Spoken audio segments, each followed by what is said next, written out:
네, 안녕하세요. 반갑습니다. 만성통증연구소의 최명원입니다. 지난 시간에 나는 왜 낫지 않을까? 만성통증의 원인에 대해서 살펴봤습니다. 지난 시간에는 수면 문제를 다뤘는데요. 제가 통증이 만성화되는 이유는 매우 다양하다고 말씀을 드렸습니다. 지금 하나하나씩 무엇 때문에 이제 통증이 지속되는지에 대해서 살펴볼 건데요. 오늘은 두 번째 시간으로서 오늘의 주제는 바로 성격입니다. 여러분의 성격이 통증이 금방 사라지고 또 통증이 지속되는데 영향을 주고 있다는 사실을 알고 계셨습니까? 우리가 흔히 이런 얘기들을 하죠. 참 성격이 XX해서 좀 뭐 문제다 이런 얘기를 하시는데요. 정말 이 통증이라는 것이 몸이 회복되고 또 이 통증이 지속되는데 영향을 줄까요? 네, 그 부분에 대해서 제가 말씀을 드리도록 하겠습니다. 수면도 그랬죠. 우리가 이런 수면이 만성 통증에 영향을 주느냐 안 주느냐 이런 것들이 굉장히 대규모의 그런 인구학적인 연구를 통해서 이렇게 확인이 되는 건데요. 무려 한 10년 정도 이렇게 추적해 나가면서 건강한 사람이 어느 날 아프기 시작해요. 그러면서 누구는 빨리 회복이 되는데 또 어떤 인구는 또 계속 통증이 지속되더라는 거죠. 그러면 빨리 회복되는 사람과 통증이 지속되는 사람의 어떤 차이인가 하고 이제 10년의 추적 연구 결과 끝에 찾아낸 것이 수면이었다. 자, 이렇게 말씀을 드렸습니다. 마찬가지예요. 이런 성격 관련해서도 이렇게 연구된 것들을 보면요. 일단은 우리가 성격에 대해서 이렇게 연구하기가 상당히 어렵습니다. 어떤 성격인지에 대해서 우리가 이렇게 어떻게 보면 성격이란 건 굉장히 주관적인 건데 이런 것을 우리가 객관적 어떤 데이터를 얻어서 연구한다는 게 쉽지 않았죠. 그러나 이제 1940년 이후부터 여러 이제 이런 성격을 평가하고 또 성격을 확인할 수 있는 좋은 그런 검사 도구들이 이제 발견이 되고 개발이 되고 그리고 이제 그걸 가지고 몇십 년간 이렇게 다양한 분야에서의 데이터를 쌓아 놓은 곳이 있습니다. 그래서 우리가 그걸 바탕으로 해서 성격과 어떤 뭐 예를 들면 뭐 학습력이라든지 아니면 성격과 어떤 행복도, 그 다음에 어떤 성공 이런 것들 아니면 건강 이런 것들을 이제 우리가 확인해 볼 수 있게 되었죠. 통증도 마찬가지입니다. 통증도 어떤 성격이 통증의 만성화에 영향을 주는지 이제 충분히 조사될 수 있는 부분이었는데요.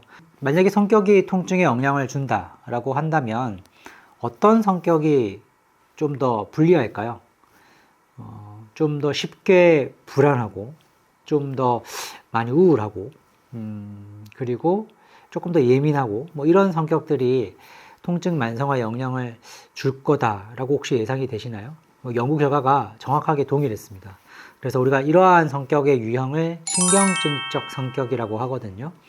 근데 이러한 신경증적 성격, 그러니까 신경증적 성격이란 쉽게 분노하고 또 좌절을 하고 적대적이고 그리고 우울과 이제 불안이 있는 어떤 그런 성격들을 얘기하는데 그런 신경증적 성향의 그런 개인들에게서 목 통증 발병률이 훨씬 더 증가했습니다. 그리고 이것은 청소년기의 목 통증 발병률과도 굉장히 일치했거든요. 그래서 어떤 신경증적 성격, 즉 뭐 적대감이라든지 분노, 불안, 우울 이런 성격이 좀 있는 분들은 아무래도 훨씬 더 이제 통증에 좀 취약해질 수밖에 없다. 그런 것들이 밝혀졌고요. 그 다음에 이제 보잉 항공사 3천여 명의 이제 직원을 대상으로 한 연구에서도 성격이라는 한 유형이 허리 통증의 만성화에 기여를 했는데 어떤 성격이었냐면 이제 히스테리성 성격이었다고 합니다. 그래서 이제 그런 것들을 좀 유추해 볼 때 통증이 만성화에 영향을 주는 이제 성격들이 있겠다라는 것이 이제 좀 드러나게 되었죠. 어떠세요? 이런 얘기 들으니까 여러 가지 생각이 좀 드실 수 있습니다. 일단 중요한 건 뭐냐면 그런 모든 만성통증 환자들이 다 어떤 신경증적 성격을 가지고 있느냐 또 꼭 그렇게만은 볼 수 없을 것 같아요. 어떤 성격적인 문제가 아닌 경우도 분명히 있습니다. 그래서 모든 만성통증 환자를 어떤 성격에 좀 문제가 있는 것으로 볼 필요는 전혀 없고요. 그리고 또 하나의 이제 입장은 성격이라는 게 쉽게 바뀌지 않을 것 같은데 그러면 나는 뭐 이거 계속 아파야 되는 거야? 이렇게 생각하실 수도 있을 것 같은데요. 전혀 그렇지 않습니다. 성격은 의외로 물론 이제 뭐 기질이라고 해서 이렇게 좀 변하지 않는 그런 부분도 있겠 하겠지만요. 성격은 의외로 충분히 개발 가능하고 또 우리가 좀 더 바람직한 방향으로 성격을 좀 개선할 수 있습니다. 그러기 위한 그런 좋은 프로그램들도 많이 개발되어 있고 또 여러분들이 이제 개인적으로 하기 힘드시면 그런 상담 전문가들이 또 개입해서 충분히 어떤 뭐 우울을 낮추거나 불안을 좀 낮추거나 어떤 분노를 좀 조절하거나 이런 것들이 충분히 개선 가능하다라는 말씀을 좀 드리고 싶습니다. 그렇죠. 사실은 이제 그러한 성격일 때 훨씬 더 통증에 과민하게 반응할 것이고 조금 더 부적절하게 통증 관리를 한다라고 해요. 그러니까 쉽게 좌절해버리고 또 작은 일에 분노를 느끼게 되고 또 많이 불안을 느끼게 되죠. 그러면서 자꾸 일상 활동을 이렇게 하지 않으려고 하고 어떤 아픈 원인에 대해서 너무 이렇게 집착하게 되고 그러한 것들이 사실은 이제 통증 만성화에 많이 기여될 수 있는 부분이거든요.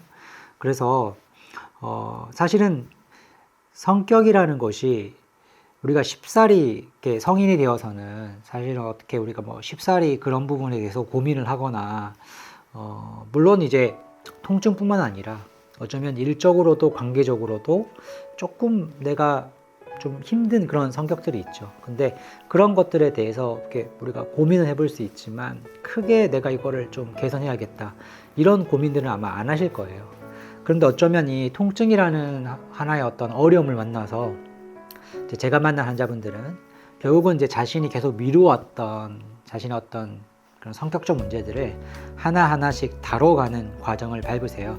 저는 그걸 치료라고 하거든요. 그래서 일단은 1차적으로는 몸의 불편함이 회복되는 데에도 도움이 되겠지만 궁극적으로는 이제 자신이 자꾸 삶이 좁아지게 만들었던 그리고 자신이 전혀 행복하지 않게 만들었던 어떤 성격적인 그런 특성들을 좀 바꾸는 기회로 많이 삼으세요.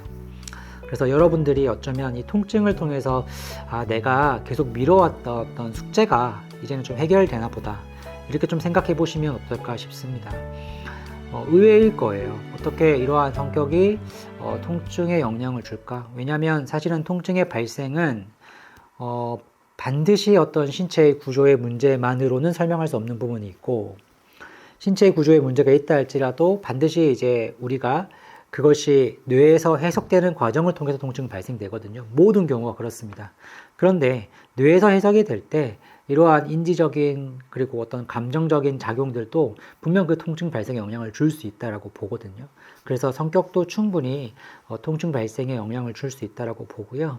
그래서 여러분들이 이번 기회를 통해서 혹시 이제 나는 좀 이런 부분을 좀 개선해 보고 싶다라고 어떤 생각이 드신다면 하지만 어떤 방법을 잘 모르겠으면 저에게 오셔가지고 상담 받으셔도 되고 아니면 근처에 있는 그런 이렇게 준비된 그런 심리 상담가들이 있을 거예요. 그래서 그분들께 또 도움을 구하셔도 됩니다. 통증을 다루는 것은 우리가 이제 다학제적 접근이 필요하다고 하죠. 다학제적 접근이라는 것은 몸의 문제를 다루는 그런 의사나 물리치료사나 아니면 운동 전문가나 이런 분들의 개입도 필요하겠지만 그런 심리적인 그리고 마음과 정신의 문제를 또 다룰 수 있는 그런 심리 전문가들의 이렇게 협력이 함께 이루어질 때 훨씬 더 이 통증 관리는 잘 된다고 하니까요. 혹시라도 지금까지 미뤄왔던 그런 부분들이 있으면 이번 기회를 통해서 꼭 좀 돌아보시고 또 해결해 나가시기를 바라겠습니다. 오늘 영상은 여기까지고요. 오늘 영상이 마음에 드셨다면 구독과 좋아요 부탁드리겠습니다. 그럼 또 내일 또 유익한 내용으로 찾아뵙겠습니다. 감사합니다.